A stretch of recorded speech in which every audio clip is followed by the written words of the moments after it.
Hello friends, welcome to Shammu's kitchen. ఇవాళ ఆలూ పరాటా చూపిస్తున్నానండి. చాలా స్పైసీగా, చాలా చట్పటాగా, చాలా టేస్టీగా ఉంటుంది. చాలా సింపుల్‌గా చేసుకోవచ్చు. చాలా చాలా బావుంటాయి. ఇందులోకి షేజ్వాన్ చట్నీ కానివ్వండి, చిల్లిడ్ కర్డ్‌తో కానివ్వండి, చాలా టేస్టీగా ఉంటుంది. అందుకోసం ఫస్ట్ ఒక బౌల్ తీసుకొని బౌల్‌లోకి 3 కప్స్ గోధుమ పిండి తీసుకోవాలి. దాంట్లో రుచికి సరిపడిన సాల్ట్, దాంతో పాటు ఒక టీ స్పూన్ షుగర్ కూడా వేసుకోవాలి. షుగర్‌తో పాటు ఒక టేబుల్ స్పూన్ ఆయిల్ వేసుకొని పిండి మొత్తం కూడాను బాగా కలుపుకోవాలి. ఆయిల్ అదంతా కలిసేటట్లు కలుపుకుంటే ఇది ముద్దలాగా ఫామ్ అవ్వాలండి. ఇప్పుడు అందులోకి వాటర్‌ని కొంచెం కొంచెంగా పోసుకుంటూ పిండిని మంచిగా కలుపుకోవాలి ముద్దలాగా. అలాగే ఒకేసారి వాటర్ మొత్తం వేయకుండా కొంచెం కొంచెం వేసుకుంటూ కలుపుకోవాలి. కలుపుకున్న తర్వాత పిండి మీద కొంచెం ఆయిల్ వేసుకొని పిండి మొత్తం కూడాను అప్లై చేసేసి పక్కన ఒక 10-15 మినిట్స్ వరకు రెస్ట్ ఇవ్వాలండి పిండికి. ఇప్పుడు నెక్స్ట్ ఒక బౌల్ తీసుకొని బౌల్లోకి నేను ఇక్కడ 4 మీడియం సైజ్ పొటాటోస్ తీసుకున్నాను. బాయిల్ చేసుకొని నియర్లీ 500 గ్రామ్స్ ఉంటాయండి. తీసుకున్న తర్వాత అవన్నీ కూడాను మ్యాష్ చేసేసుకొని అందులో లంప్స్ ఏమీ లేకుండా, ఉండలేమి లేకుండా మెత్తగా చేసుకోవాలి. ఇప్పుడు అందులోకి 3 గ్రీన్ చిల్లీస్‌ని సన్నగా చాప్ చేసి వేసుకోవాలి. అలాగే కొంచెం కొత్తిమీర కూడా వేసుకోవాలి. వేసుకున్న తర్వాత ఒక చిన్న ఆనియన్‌ని నేను చాపర్‌లో వేసుకొని వాటర్ అంతా స్క్వీజ్ చేసేసి వేసుకున్నాను. వేసుకున్న తర్వాత ఇందులోకి ఒక 1 ½ teaspoon red chilli flakes వేసుకోవాలి. కొంచెం ఇంగువ, అలాగే చాట్ మసాలా, ఒక టీ స్పూన్ చాట్ మసాలా వేసుకోవాలండి. 1 teaspoon dry mango powder, amchur powder, అలాగే 1/2 teaspoon garam masala, 1/4 teaspoon roasted cumin powder, జీలకర్ర పౌడర్ వేసుకోవాలి. వేసుకున్న తర్వాత రుచికి సరిపడిన సాల్ట్ వేసుకొని మొత్తం ముద్దలాగా కలిపి పక్కన పెట్టేసుకోవాలి. పక్కన పెట్టేసుకున్న తర్వాత ఇప్పుడు మేము పిండి కలుపుకున్నాం కదండీ, ఆ పిండిని ఒకసారి మళ్ళీ ఇంకొకసారి సాఫ్ట్‌గా ఒకసారి మొత్తం కలుపుకున్న తర్వాత మాకు కావాల్సిన సైజుల్లో ఉండల్లాగా చేసేసుకొని పక్కన పెట్టేసుకోవాలి.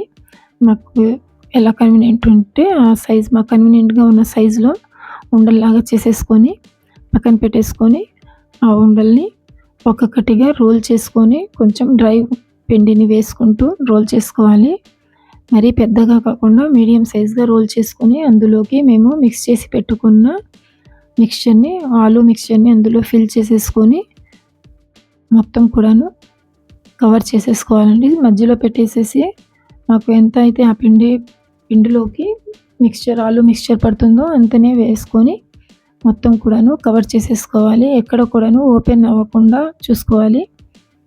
ఓపెన్ అయితే పిండి లోపల ఉన్న మిక్స్చర్ అంతా కూడాను బయటకు వచ్చేస్తుంది. అలా కాకుండా జాగ్రత్తగా వీడియోలో చూపిస్తున్నాను కదండీ, అలాగే మొత్తం కూడాను వేసేసుకొని అలా రోల్ చేసేసి కవర్ చేసేసి పక్కన పెట్టేసుకుందాం. ఒకేసారి ఒక దాని తర్వాత ఒకటి అలాగే చేసేసుకొని సేమ్ ప్రాసెస్‌ని రిపీట్ చేసుకుంటూ అలాగే ఫిల్ చేసేసుకొని మొత్తం పక్కన పెట్టేసుకుందాము. పక్కన పెట్టేసుకున్న తర్వాత ఇప్పుడు నెక్స్ట్ పరాఠాస్‌లోకి డిప్‌ని ప్రిపేర్ చేసుకుందాము. ఇందులోకి పెరుగుతో చేసుకున్న డిప్ చాలా బాగుంటుందండి. చిల్డ్‌గా సర్వ్ చేస్తే, ఫ్రిడ్జ్‌లో పెట్టేసేసి కొంచెం సేపు సర్వ్ చేస్తే చాలా చాలా టేస్టీగా ఉంటుంది.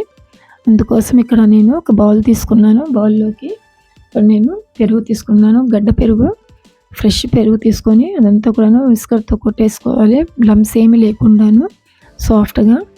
అలాగే అందులోకి 3 లేదా 4 గార్లిక్ క్లవ్స్‌ని గ్రేట్ చేసి వేసుకోవాలి. చున్నుల్లిపాయలని వేసుకున్న తర్వాత అందులోకి 1/2 teaspoon red chilli flakes కూడా వేసుకోవాలి.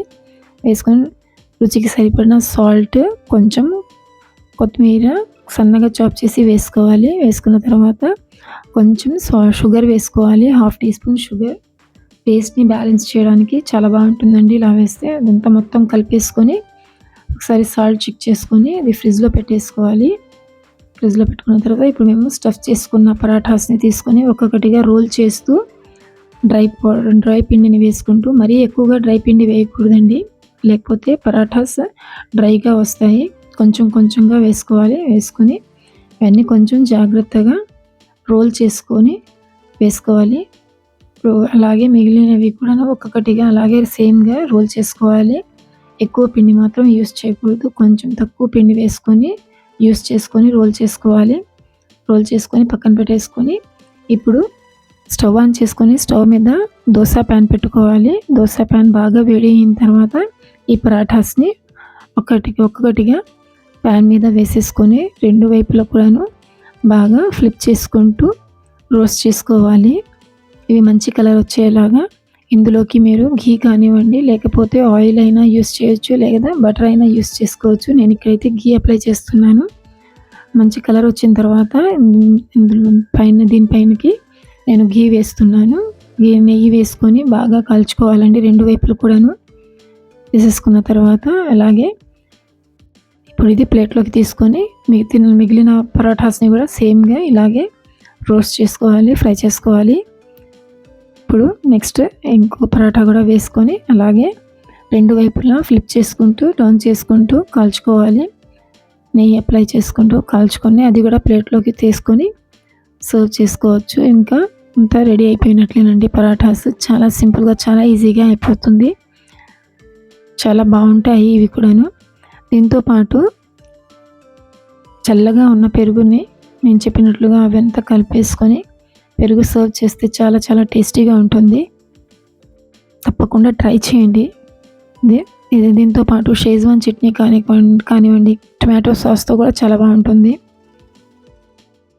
డెఫినెట్గా ట్రై చేయండి. చూడండి, ఇంకా పరాఠాస్ రెడీ అయిపోయాయి. ఇప్పుడు ప్లేటింగ్ స్టార్ట్ చేసుకోవచ్చు. పరాఠాస్తో పాటు కర్డ్ షేజ్వాన్ చట్నీతో సర్వ్ చేస్తే చాలా టేస్టీగా ఉంటాయి. అందరికీ చాలా బాగా నచ్చుతాయండి. చాలా చాలా టేస్టీగా కూడా ఉంటుంది. చాలా ఇష్టపడతారు పిల్లలు కూడా. చాలా హెల్దీ కూడాను ఇది. కానీ తప్పకుండా ట్రై చేయండి. మీ అందరికీ కనుక ఈ వీడియో నచ్చితే లైక్ చేయండి, షేర్ చేయండి. ట్రై చేసిన తర్వాత ఎలాగుందో కామెంట్ చేయండి. మరిన్ని సింపుల్ అండ్ ఈజీ రెసిపీస్ కోసం మా ఛానల్ని సబ్స్క్రైబ్ చేసుకోండి. Thank you.